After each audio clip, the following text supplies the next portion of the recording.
اس نے کہا، اللہ کی قسم لے لو، میرے سر پر قرآن پاک رکھ دو، میری بیٹی کسی کے ساتھ جانے والی نہیں، وہ تو چپ چاپ اللہ کو یاد کرنے والی لڑکی ہے۔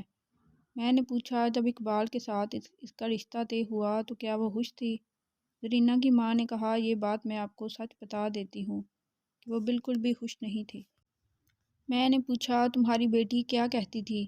ماں نے بتایا کہ پہلے وہ کہتی تھی کہ میری شادی نہ کرو، میں دوسرے گھر میں خوش نہیں رہوں گی، لیکن میں نے اسے سمجھایا کہ اقبال خوبصورت جوان ہے، اقبال کے ساتھ وہ خوش رہے گی۔ پھر میری بیٹی کہنے لگی کہ اقبال کے ساتھ شادی نہ کرو۔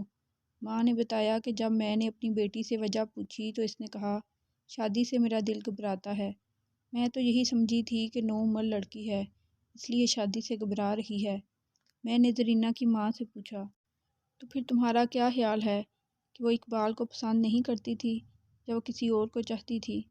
زرینہ کی ماں نے کہا، ایسی کوئی بات نہیں تھی کہ وہ اقبال کو پسند نہ کرتی ہو، آپ نے اقبال کو تو دیکھا ہی ہے، کیا کمی ہے اس میں، اس کو تو ہر لڑکی پسند کرتی ہوگی۔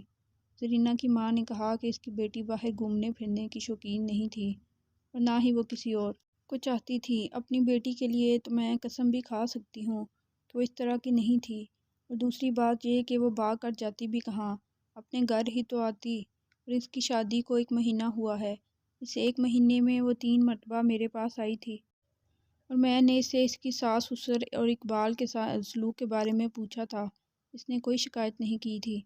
میں نے زرینہ کی ماں کو کہا، میں تمہاری بیٹی کو کہیں نہ کہیں سے نکال ہی لاؤں گا، لیکن پھر بھی اس کے متعلق اس کی سہیلیوں سے معلوم کرو، تمہاری بیٹی ضرور کسی نہ کسی کو چاہتی تھی اور وہ اپنی مرضی سے گئی ہے، اس کو کسی نے اغوا نہیں کیا۔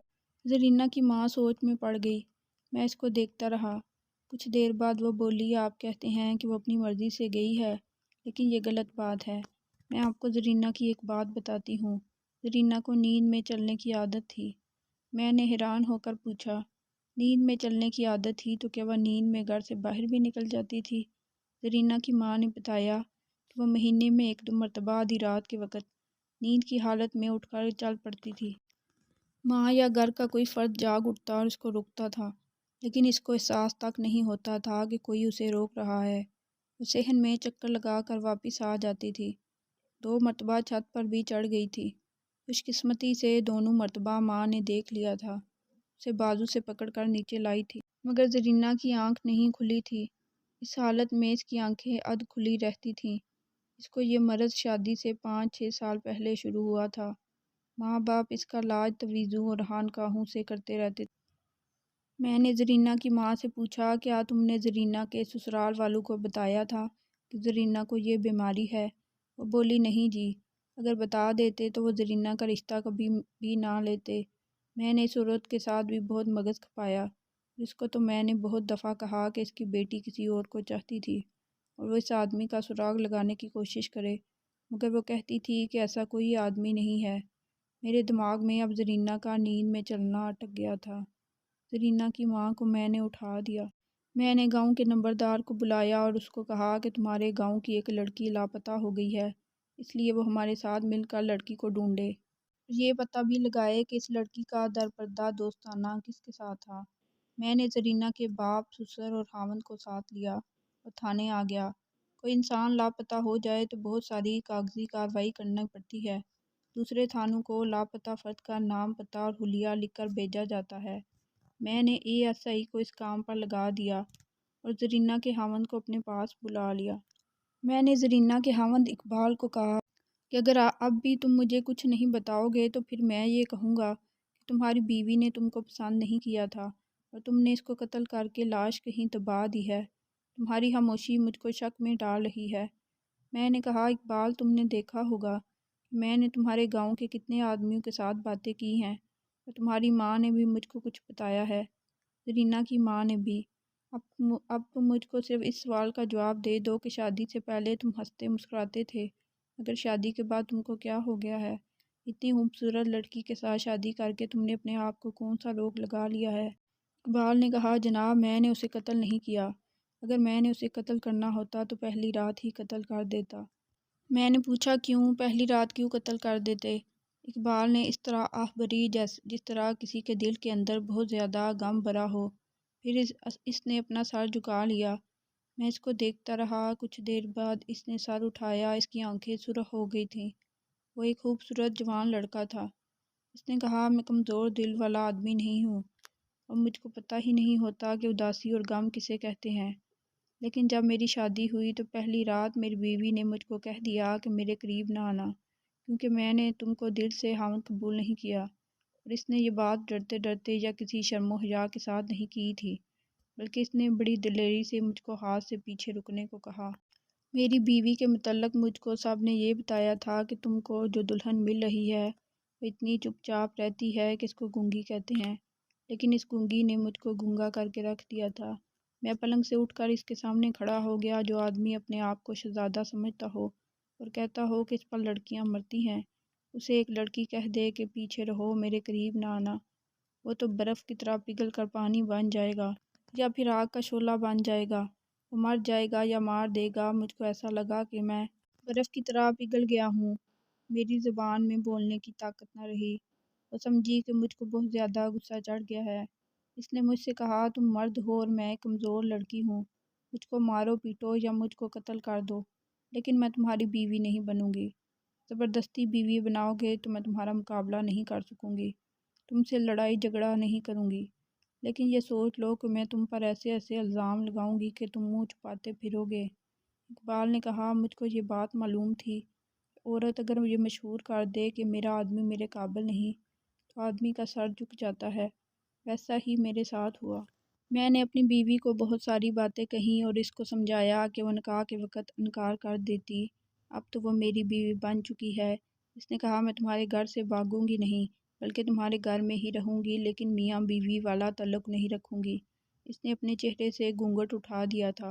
اگر اس کی شکل و صورت معمولی سی ہوتی تو معلوم نہیں میں کیا کر گزرتا، مگر اس کے حسن کو دیکھ کر مجھ پر ایسا اثر ہوا جس نے مجھ کو زندہ لاش بنا دیا۔ میں نے زرینہ سے کہا کہ میں اتنا بدصورت تو نہیں ہوں جو تم مجھ سے اتنی نفرت کر رہی ہو۔ اس نے کہا کہ تم سے کس نے کہا کہ میں تم سے نفرت کرتی ہوں؟ تم تو اپنی ماں کے اتنے خوبصورت بیٹے ہو، تم کو دیکھ کر دل خوش ہو جاتا ہے، لیکن جس طرح تم نے مجھے قبول کیا ہے اس طرح میں نے تم کو قبول نہیں کیا۔ اگر تم مجھ کو طلاق دے دو تو یہ تمہارا احسان ساری زندگی نہیں بھولوں گی۔ میں نے اس کو کوئی جواب نہیں دیا۔ اس سے پوچھا کہ وہ کون ہے جس کے لیے تم مجھ سے طلاق مانگ رہی ہو؟ اس نے کہا، یہ تو کبھی بھی نہیں بتاؤں گی۔ اقبال نے کہا، بس جناب۔ ساری رات اسی طرح گزر گئی۔ صبح مجھ کو چکر آ رہے تھے۔ میں نے اقبال سے پوچھا، کیا تم نے اپنی ماں کو یا باپ کو بتایا نہیں کہ تمہاری بیوی کیا کہہ رہی ہے؟ وہ بولا، نہیں جناب، میں نے کسی کو بھی کچھ نہیں بتایا۔ اگر آپ مجھ سے پوچھیں گے کہ میں نے کیوں نہیں بتایا تو میں آپ کو اس کا کوئی جواب نہیں دے سکوں گا۔ بس یہ سمجھ لیں، ایسا معلوم ہوتا تھا کہ اس لڑکی نے مجھ پر پہلے سے ہی کوئی تویز یا ٹونا کیا ہوا تھا۔ آپ سارے گاؤں سے پوچھ لیں میں کتنا دلیر آدمی ہوں، لیکن اس لڑکی کے آگے میری ساری دلیری جواب دے گئی۔ مجھ کو میرے دوست مذاق میں کچھ نہ کچھ کہتے تھے اور پوچھتے تھے کہ پہلی رات کس طرح گزری۔ میں نے بہت مشکل سے صرف یہ کہا تھا کہ اچھی گزری۔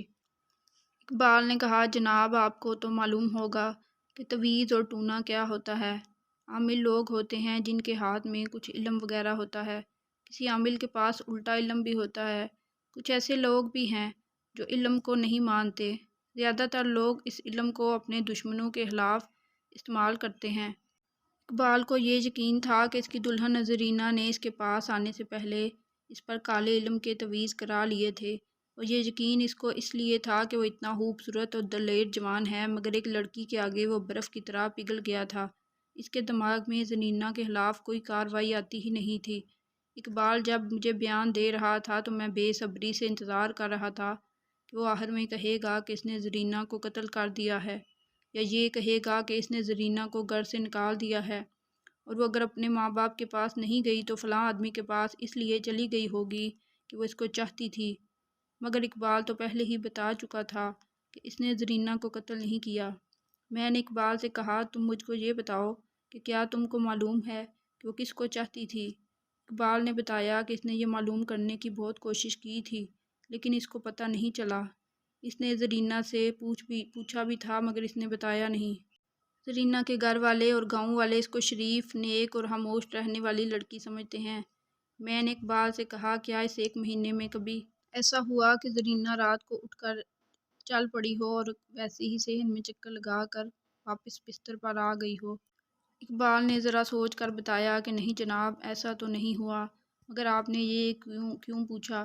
میں نے اقبال کو ٹال دیا کیونکہ ابھی خود میرے دماغ میں بھی یہ بات صاف نہیں تھی کہ لڑکی کے لاپتہ ہونے کا تعلق اس بیماری کے ساتھ تھا کہ وہ نیند میں چلتی تھی۔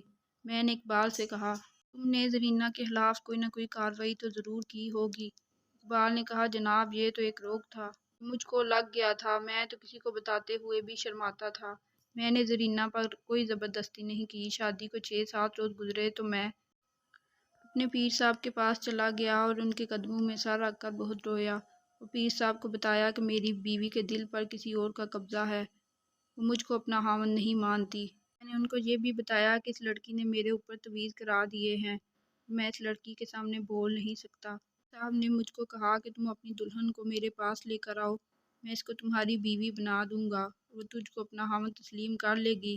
اقبال نے مجھے بتایا کہ پیر صاحب نے جب اس کو کہا کہ وہ اپنی دلہن کو میرے پاس لے آئے تو اس نے اپنے پیر سے کہا، یا پیر دستگیر، وہ آپ کے پاس کبھی بھی نہیں آئے گی، وہ سمجھ جائے گی کہ میں اس کے دل کو کسی دوسرے کے قبضے سے نکال کر اپنے قبضے میں کرنا چاہتا ہوں۔